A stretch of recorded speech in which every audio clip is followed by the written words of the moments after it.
Hello and welcome back to Bodhisattva channel. I am Praveen Basla here with a new video, and this is the continuation of the physical division of Madhya Pradesh. It is the part second. Part first का जो link है आपके description box में दिया है, आप चाहें तो हमारे चैनल पर जाकर उसको विज़िट कर सकते हैं। और यदि आप हमारी मेंस आंसर राइटिंग इनिशिएटिव को ज्वाइन करना चाहते हैं तो उसका भी लिंक टेलीग्राम पेज का हमारे डिस्क्रिप्शन पे दिया गया है, या फिर आप सीधा टेलीग्राम पेज पर जाकर वहाँ बोधिसत्व टाइप कर सकते हैं और ग्रुप को ज्वाइन कर सकते हैं। फिजिकल डिवीजन अभी तक अगर बात करें तो मध्य प्रदेश के फिजिकल डिवीजन में हम लोग क्या क्या देख चुके हैं। अगर हम लोगों ने जोग्राफिकल डिवीजन की बात करी थी मध्य प्रदेश की, तो हमने एमपी को 3 पार्ट्स में जो था वो बेसिकली डिवाइड किया था। सबसे पहले जो सेंट्रल हाईलैंड थे जिसके फर्दर 5 पार्ट थे, उसके बाद सतपुड़ा मैकल रेंज थे जिसके फर्दर 3 पार्ट थे, और ईस्टर्न प्लेट्यू और बघेलखंड प्लेट्यू, ये जो 3 थे ये मेन फिजिकल क्लासिफिकेशन है मध्य प्रदेश के।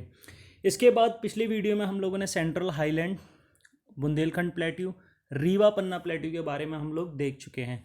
तो आज का जो वीडियो रहेगा वो एम्फेसाइज करेंगे हम लोग मालवा प्लेट्यू और नर्मदा सोन वैली, और उसके अगले प्लेट्यू में सेकंड एंड थर्ड पार्ट को हम लोग क्या करेंगे, कवर करेंगे। तो आज का जो डिस्कशन है हमारा that is based on the Malwa plateau and Narmada Son valley. और ये जो मालवा प्लेट्यू और नर्मदा सोन वैली है, ये अगर आप देखें पेपर फर्स्ट का जो सेकंड पार्ट है आपका, उसकी थर्ड यूनिट जो है ज्योग्राफी ऑफ मध्य प्रदेश, नए सिलेबस के अकॉर्डिंग ये देखिए special reference to the Narmada valley and Malwa plateau, तो स्पेशली इन्फेसाइज किया गया है न्यू सिलेबस के अंदर में।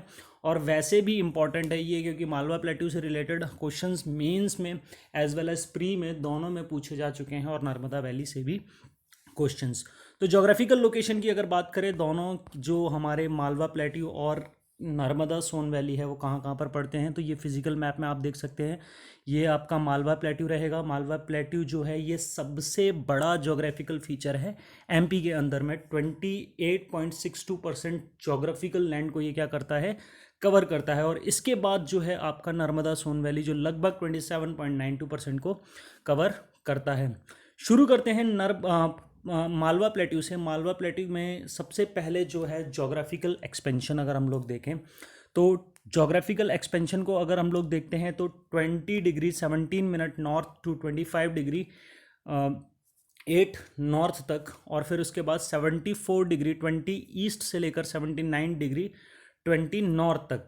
तो ये जो है आपका लगभग अगर आप यहाँ पर देखेंगे मैप में, अगर मैं आपको दिखाऊं तो ये धार वाला जो एरिया है यहाँ पर लगभग आपका ये जो है 20 डिग्री 17 नॉर्थ वाला पार्ट जो रहेगा वो इस तरीके से आपका ये रहेगा यहाँ पर। एंड देन 25 डिग्री जो है वो आपका ये मंदसौर और ये विदिशा और ये southern part of the Guna and Ashoknagar को कवर करते हुए, ये सागर का थोड़ा बहुत पार्ट को कवर करते हुए, इस तरीके से ये जो है आपका मालवा प्लेट्यू वाला जो एरिया है वो पूरा बनता है। लगभग इसमें 18 डिस्ट्रिक्ट्स आते हैं, जो आप देख सकते हैं यहाँ पर कि गुना है आपका, southern part of the Guna, Vidisha partially और कंप्लीटली 18 डिस्ट्रिक्ट्स इसमें आते हैं। अगर गुना है, राजगढ़ है, आगर मालवा है, जो 50 आगर मालवा जो है वो मध्य प्रदेश में पहले 50 डिस्ट्रिक्ट थे, उसके बाद 51th जो डिस्ट्रिक्ट बना आगर मालवा बना, और अभी जो 52nd जो बना है वो टीकमगढ़ से टूट के जो है निवाड़ी डिस्ट्रिक्ट बना हुआ है मध्य प्रदेश के अंदर। तो ये मालवा में उज्जैन, रतलाम, मंदसौर, झाबुआ, अलीराजपुर का कुछ पार्ट, फिर धार, फिर इंदौर, फिर देवास, इस तरीके से सीहोर, वेस्टर्न पार्ट में रायसेन, भोपाल, ईस्टर्न पार्ट में रायसेन, भोपाल वगैरह जो है ये इसके अंदर में कवर होते हैं। उसके बाद बात करते हैं मालवा प्लेट्यू की टोपोग्राफी और रॉक्स के बारे में। तो टोपोग्राफी के बारे में अगर देखें तो आप अगर इसके कोऑर्डिनेट ध्यान से देखेंगे तो 20 degree 17 minute north to 25 degree 8 minute north. तो ट्रॉपिक ऑफ कैंसर जो है वो मालवा प्लेट्यू को लगभग बीच में से डिवाइड करती है। Middle of the Malwa plateau से ट्रॉपिक ऑफ कैंसर जो है वो आपकी गुजरती है। उसके बाद जो मालवा प्लेट्यू है it is made up of the Deccan traps.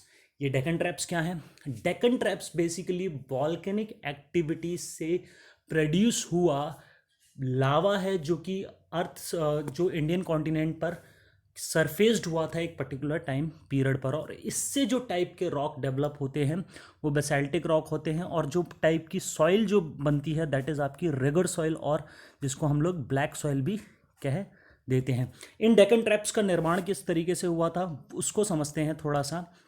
हुआ ये था कि जब सबसे पहले कॉन्टिनेंटल ड्रिफ्ट थ्योरी की अगर बात करें तो हमारा जो पूरे आज जितने भी कॉन्टिनेंट हैं ये एक सिंगल कॉन्टिनेंट था पैंजिया, जिसके बाद ये टूटता है लॉरेशिया और गोंडवाना में, और इंडिया जो पार्ट रहता है वो किसका रहता है, गोंडवाना का। अब होता ये है कि मैसोजोइक एरा में, ये देखिए मैसोजोइक, क्रेटोजोइक, जुरैसिक, ये इस तरीके सी ये जो है ये टाइम पीरियड है, जियोलॉजिकल टाइम पीरियड्स हैं। एक्चुअल में हमारी जो अर्थ है वो लगभग लगभग 4.6 बिलियन ईयर्स ओल्ड है, और इतनी ओल्ड होने के बाद इस अर्थ के तब 4.6 बिलियन ईयर से लेकर अभी तक के एवोल्यूशन को समझने के लिए हम लोगों ने क्या किया है, अर्थ के इस टाइम पीरियड को हम लोगों ने क्या किया है, कई सारे पार्ट्स में डिवाइड कर दिया गया है। तो उस टाइप जिन्हें कि हम लोगों ने जियोलॉजिकल टाइम कहा है, तो वो जो पार्ट्स हैं वो जो अगर आप देखेंगे तो वो जो पार्ट हैं वो इस तरीके से हैं, इयॉन, देन इपोच, फिर देन आपका एरा एंड देन पीरियड्स, जिसमें कि इयॉन जो रहता है वो सबसे बड़ा रहता है। इयॉन के अंदर आपकी इपोच रहेंगी, इपोच के अंदर फिर आपके एराज रहेंगे, और इस तरीके से जो आपका रहेगा जो जियोलॉजिकल टाइम स्केल है उसको हम लोगों ने क्या किया है, डिवाइड किया गया है।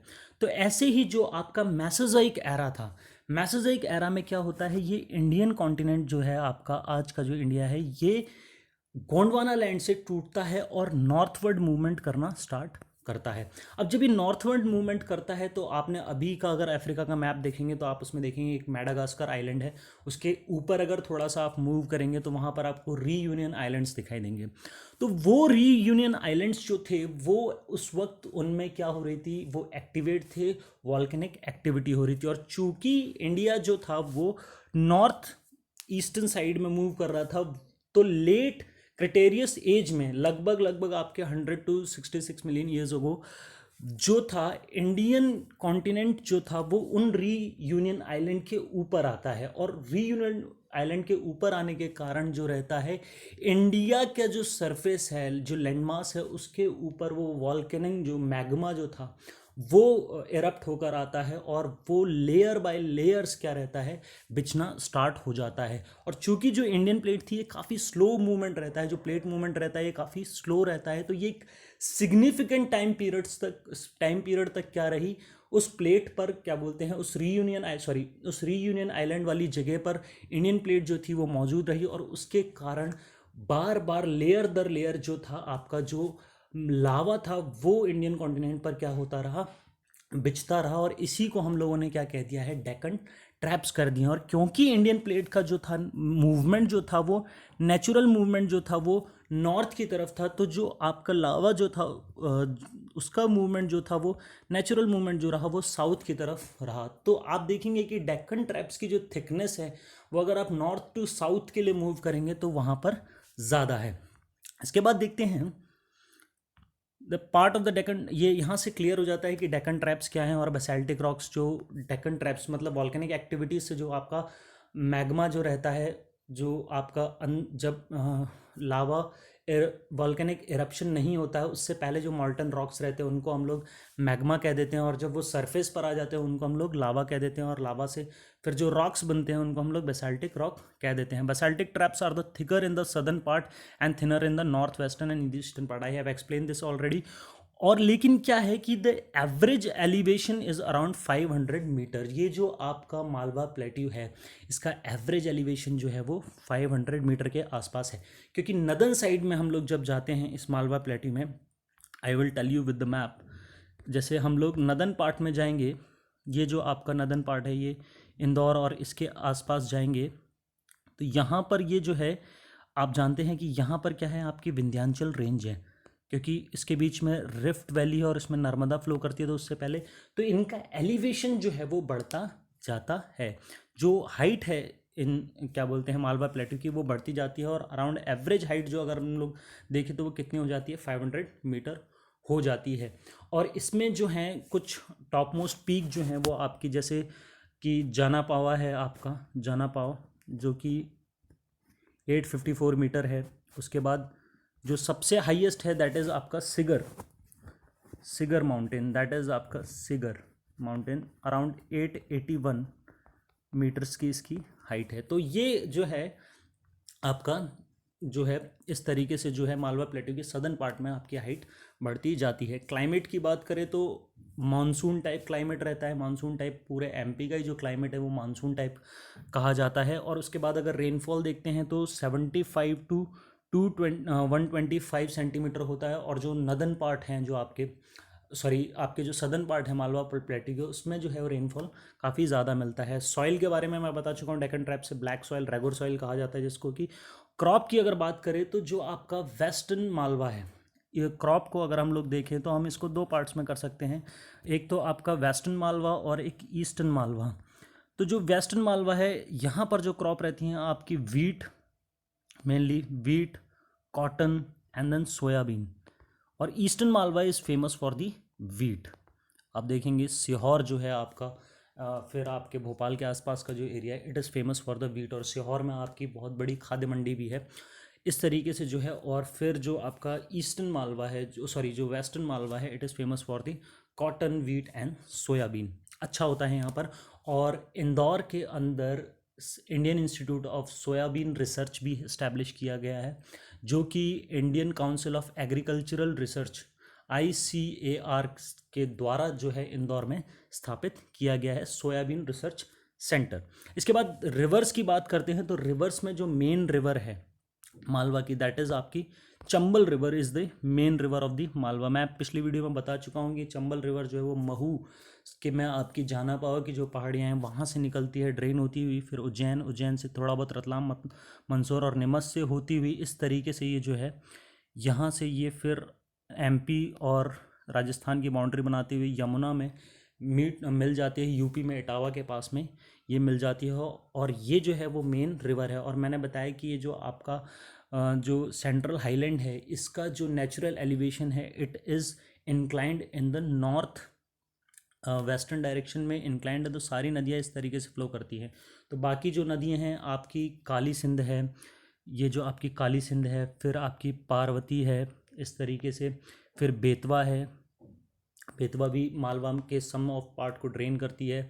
फिर सोनार है, सोनार, नेवाज, माही रिवर के बारे में मैं एक फैक्ट बताना चाहूँगा कि माही रिवर इज़ द रिवर जो कि ट्रॉपिक ऑफ कैंसर को 2 बार कट करती है।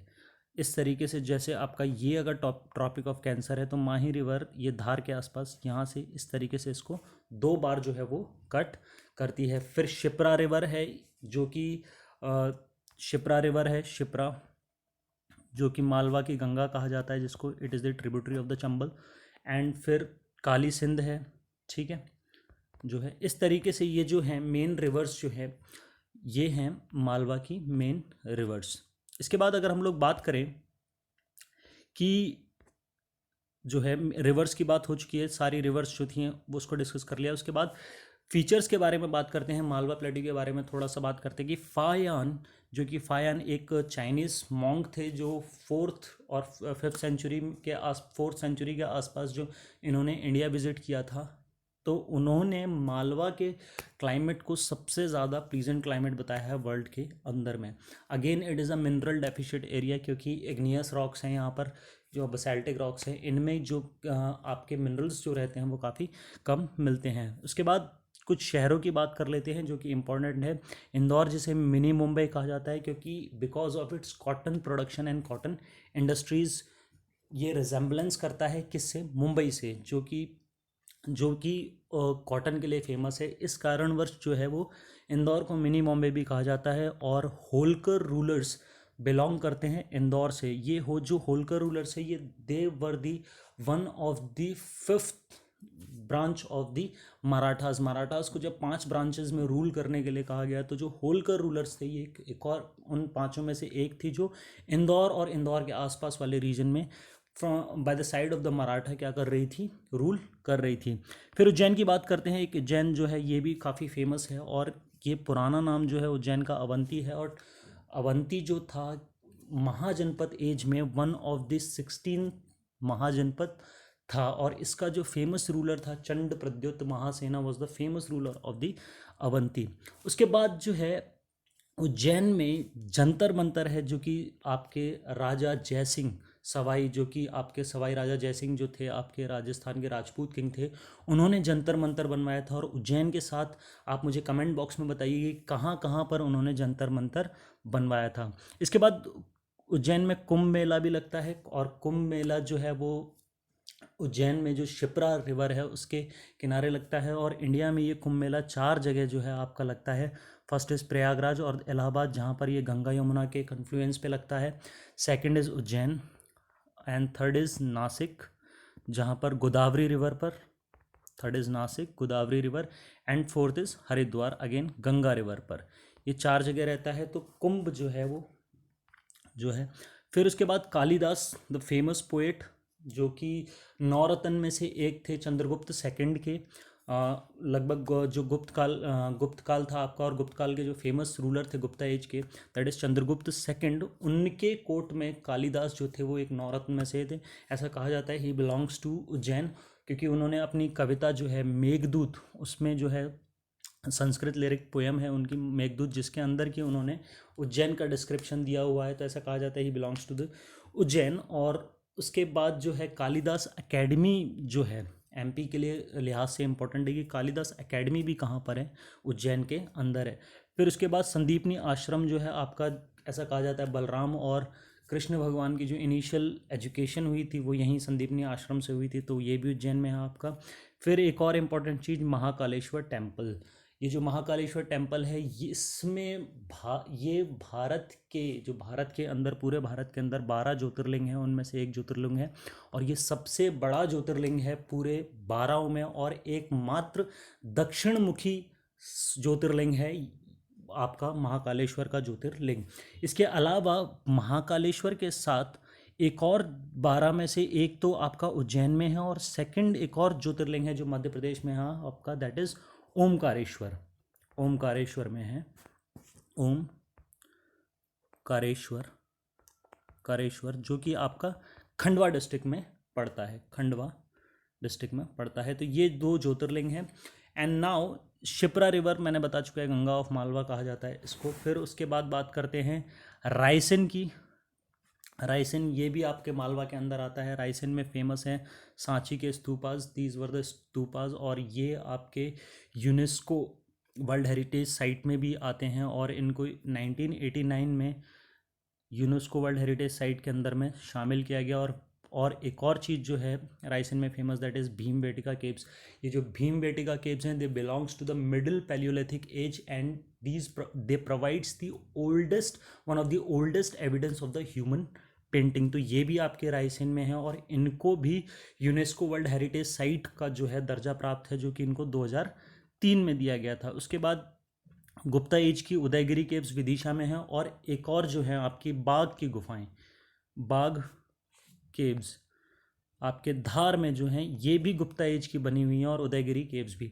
उसके बाद देवास में बैंक नोट प्रेस है ना, जहाँ पर कि नोट छापे जाते हैं आपका, वो जो प्रेस है। और हाल ही में अगर आपने न्यूज़ में देखा होगा कि ये नया हॉटस्पॉट बनी थी, किसके लिए, कोविड-19 के लिए। एक साथ 12 या 13 कर्मचारी जो थे इस बैंक नोट प्रेस में क्या हुए थे, आपके पॉजिटिव पाए गए थे। तो ये मालवा प्लेट्यू के बारे में सारा डिस्कशन था। और एक और चीज़ मैं इसमें ऐड करना चाहूँगा कि जो मालवा प्लेट्यू है उसमें कुछ जो आपके वेस्टर्न मालवा वाले जो डिस्ट्रिक्ट्स हैं, इनमें एक जनजाति जो काफ़ी फेमस है, दैट इज़ आपकी भील जनजाति मिलती है। It is the one of the most famous tribe in the MP. उसके बाद मूव करते हैं किसकी तरफ, नर्मदा सोन वैली की तरफ, जो सेकंड है हमारा Narmada Son valley. Here is this expansion जो आपका दिया गया है, और फिजिकल मैप में मैंने आपको दिखा चुका हूँ कि कहाँ पर ये नर्मदा सोन वैली जो है आपकी पड़ती है। और लगभग देखिए आपका ये जो है, यहाँ पर आपका अमरकंटक प्लेट्यू है, जहाँ से आपकी नर्मदा रिवर फ्लो करती है। इसके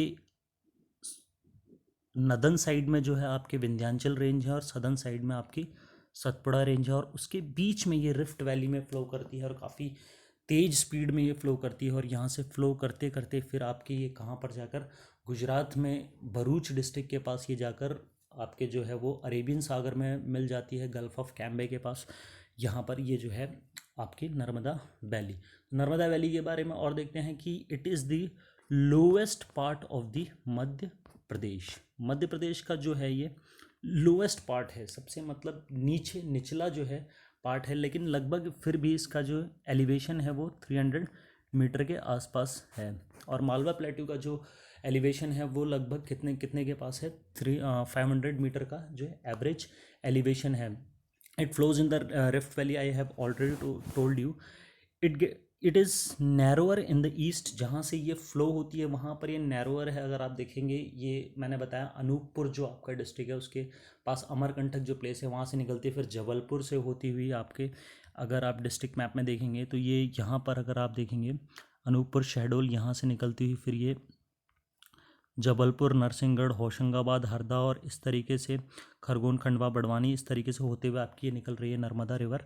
अगर आप देखेंगे तो यहाँ पर ये जो आपका इनिशियल पार्ट है यहाँ पर ये काफ़ी नैरोअर है, इसकी जो वैली है नर्मदा वैली जो है वो काफ़ी नैरोअर है।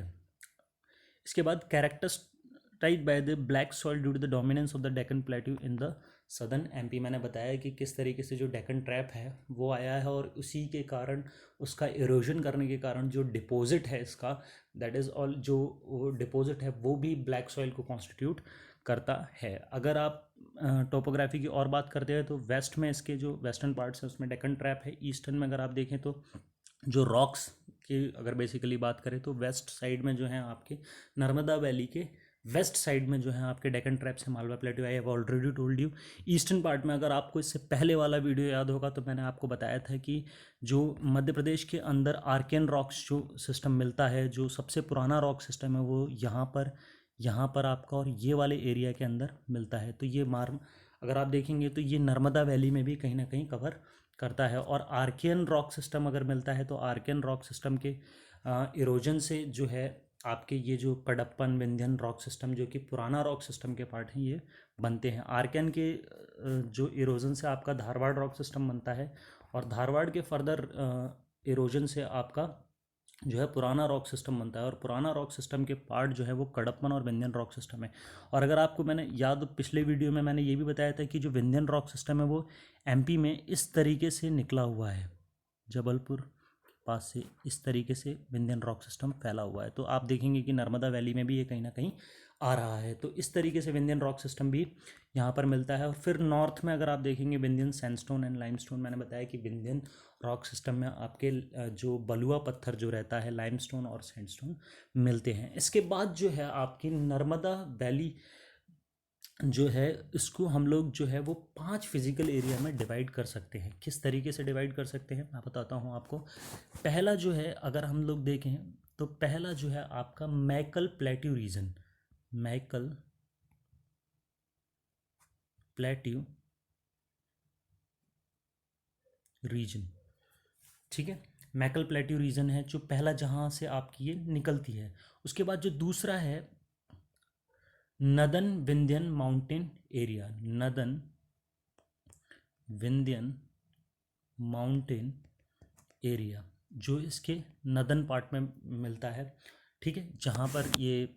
और फिर जो थर्ड पार्ट है आपका Satpura range in the south. और एक पर्टिकुलर रीजन के बाद जो नर्मदा रिवर जो रहती है वो कहीं ना कहीं सतपुड़ा रेंज से भी कांटेक्ट में आती है और उसके आसपास से फ्लो करती है। तो इस तरीके से भी इसको डिवाइड किया जाता है। और फिर जो फोर्थ पार्ट है इसका, ये मिडिल प्लेन्स जो आपके होशंगाबाद, हरदा और ये वाली जो डिस्ट्रिक्ट्स हैं आपके बैतूल, इसके पास में इनको क्या कहा जाता है, आपको मिडिल प्लेन्स कह दिया जाता है। इसके बाद मैंने बताया कि जैसे जैसे नर्मदा वेस्टर्न साइड में जाती जाती है थोड़ी सी क्या होती जाती है, वाइड होती जाती है आपकी। और फिर जो आखिरी जो पार्ट है दैट इज़ आपका धार हाईलैंड्स, धार हाईलैंड्स, धार डिस्ट्रिक्ट्स के पास जो है वो हाईलैंड्स, उनमें फ्लो करती है ये नर्मदा रिवर। तो इस तरीके से जो नर्मदा वैली है उनको हम लोग 5 क्लासिफिकेशन में हम लोग डिवाइड कर लेते हैं, क्योंकि ये काफ़ी लॉन्ग है। मैंने आपको बताया कि आप अगर फिजिकल मैप में देखें तो लगभग यहाँ से ये शुरू हो रही है और यहाँ से ये शुरू हो रही है और यहाँ पर ये इस तरीके से, तो लगभग बहुत सारा एरिया यहाँ पर ये नैरोअर है थोड़ी सी। फिर उसके बाद अगर आप लोग देखें तो मैप में उसको देखते हैं जो मैंने अभी जस्ट एक्सप्लेन किया। मैकल प्लेट्यू रीजन जो है आपका वो ये वाला जो मैकल प्लेट्यू है यहाँ पर अगर आप देखेंगे ये वाला जो रीजन है बेसिकली इसमें। फिर उसके बाद नर्दर्न विंध्यन माउंटेन रेंजेस, तो मैंने आपको बताया कि विंध्यन माउंटेन्स इस तरीके से सागर के पास आपके, और फिर इस तरीके से ये जो है आपके माउंटेन है, तो नॉर्थ में आपके इसके कहीं ना कहीं ये जो है विंध्यन माउंटेन्स है, ये इसके फ्लो को क्या करते होंगे, प्रभावित करते होंगे। और साउथ में इसके जो हैं वो सतपुड़ा रेंजेस हैं, तो वो वाला एक पार्ट रहता है जहाँ सतपुड़ा रेंजेस का डोमिनेंस थोड़ा सा नर्मदा वैली के ऊपर रहता होगा। फिर मिडिल में प्लेन्स आ जाते हैं आपके, जैसे जैसे ये वाइडर होती जाती है तो आपके प्लेन्स हरदा, इंदौर, खंडवा, खरगोन, इसके आसपास ये प्लेन्स में बहती है। और फिर धार के थोड़े बहुत हाईलैंड्स हैं, और इसके बाद ये कहाँ एंटर कर जाती है, महाराष्ट्र और फिर गुजरात में एंटर करते हुए अरेबियन सी में जो है वो मिल जाती है। तो ये आपकी नर्मदा वैली थी उसका और डिवीज़न था। इसके बाद डिस्ट्रिक्ट्स अगर देखें तो डिस्ट्रिक्ट्स काफ़ी सारे डिस्ट्रिक्ट्स हैं, जैसे कि आपका जबलपुर है, यहाँ पर आप देख सकते हैं अनूपपुर, शहडोल, उमरिया, जबलपुर, नरसिंहपुर, होशंगाबाद, रायसेन, हरदा हरदा होशंगाबाद, हरदा, खंडवा, खरगोन, बड़वानी, धार, अलीराजपुर और शहडोल। इस तरीके से ये काफ़ी सारी डिस्ट्रिक्ट्स हैं जिसमें से ये होते हुए फ्लो करती है। इसके बाद अगर क्लाइमेट की बात करें तो अगेन जो नर्मदा का जो क्लाइमेट है that is monsoon type climate है। और रिवर रेनफॉल की बात करें तो वो 7.52 से 142 सेंटीमीटर के आसपास होती है। ये जो आपका हरदा, बैतूल और ये वाला छिंदवाड़ा वाला जो रीजन है आपका, थोड़ा सा यहाँ पर जो रेनफॉल है काफ़ी ज़्यादा होता है। फिर सॉइल की अगर बात करें तो मैंने बताया कि because of the presence of the Deccan trap and its influence on it, तो काफ़ी सारा जो ऑलिवल डिपॉजिट है वो ब्लैक ही है इसका। और जो मेन क्रॉप है वो क्या है आपकी, वीट है। और अगर फॉरेस्ट की बात करें, वेजिटेशन की बात करें, तो ईस्टर्न साइड में इसके आप देखेंगे कि ट्रॉपिकल सेमी डेसिडियस फॉरेस्ट आपको मिलेंगे। सीधी, मंडला, बालाघाट, शहडोल वाला जो एरिया है आपके ट्रॉपिकल सेमी डेसिडियस फॉरेस्ट मिलेंगे। और मिडिल वैली जहाँ थोड़ी सी ज़्यादा वर्षा होती है वहाँ पर अगर आप देखेंगे ट्रॉपिकल डेसिडियस फॉरेस्ट आपको मिलेंगे, बैतूल, हरदा, होशंगाबाद, जबलपुर, छिंदवाड़ा। इस तरीके से जो दो टाइप के वेजिटेशन है, एक तो काफ़ी ज़्यादा एरिया जो है वो कवर करती है, लेकिन नैरो है, इसके कारण जो है वो मालवा प्लेट्यू का फिजिकल एरिया सबसे ज़्यादा हो जाता है। इसके बाद सोन वैली की थोड़ा सा देख लेते हैं, जो आपकी सोन वैली है। इसके बाद अगर आप चाहें तो अगर ज़्यादा मार्क्स में पूछ लिया जाता है तो इसके बाद आप नर्मदा रिवर का भी डिस्क्रिप्शन दे सकते हैं इसके अंदर की। जो नर्मदा रिवर है वो आपकी लगभग यहाँ से निकलती है, ओरिजिन जो है वो उसका अमरकंटक है। और फिर उसके बाद जो टोटल लेंथ है उसकी 1312 किलोमीटर के आसपास है, और एमपी में वो 1077 किलोमीटर फ्लो करती है। और उसके बाद जो टोटल कैचमेंट एरिया है उसका वो एक 98,000 किलोमीटर स्क्वायर के आसपास है।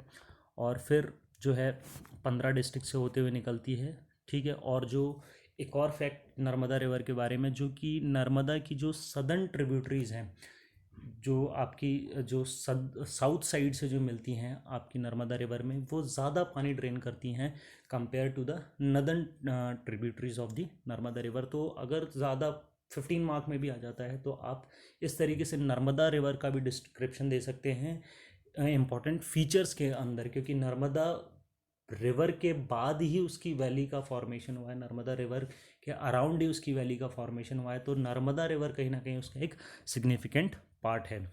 सोन वैली के बारे में बात करें तो सोन वैली जो है आपकी, अगर आप देखें तो यहाँ से नर्मदा रिवर जो है आपकी ड्रेन होती है, और इस तरीके से आपकी सोन वैली जो है वो निकलती है। और यहाँ पर जो है सोन वैली जो है, लेकिन ये जो वैली है it is narrower than the Narmada valley. मैं बहुत पहले भी बता चुका हूँ ये बात। और नैरोअर होने के कारण यहाँ पर जो एल्यूवल डिपॉजिट है वो काफ़ी थिन है, लेस फर्टाइल है ऑब्वियसली, और क्योंकि thin deposition of the alluvial soil है। Kaimur range is in the north western region, मैं बता चुका हूँ। Kaimur range it is the part of the आपका विंध्याचल रेंज का जो पार्ट है जो रीवा सतना वाले एरिया से निकलता है। और यहाँ पर जो मेन कल्टीवेशन होता है वो राइस कल्टीवेशन होता है। राइस रीजन में इसका जो आपका ईस्टर्न वाला जो एमपी का जो पार्ट है वो पड़ता है। सैलेंट फीचर्स के बारे में बात कर लेते हैं कुछ, कि नर्मदा का जो पुराना नाम था दैट इज़ रेवा, है ना। और रेवा जो आपकी रिवर है, इस पर एक बहुत ही फेमस बैटल हुई थी, जो कि आपके चालुक्यन किंग पुलकेशिन सेकंड और हर्षवर्धन जो थे आपके 7th सेंचुरी के आसपास, जो था 7th सेंचुरी एडी के आसपास, पुलकेशिन सेकंड जो थे आपके पुलकेशिन सेकंड जो आपके चालुक्यन किंग थे, और हर्षवर्धन जिन्हें अकबर भी कहा जाता है हिंदू एज का, और लास्ट हिंदू रूलर भी कहा जाता है।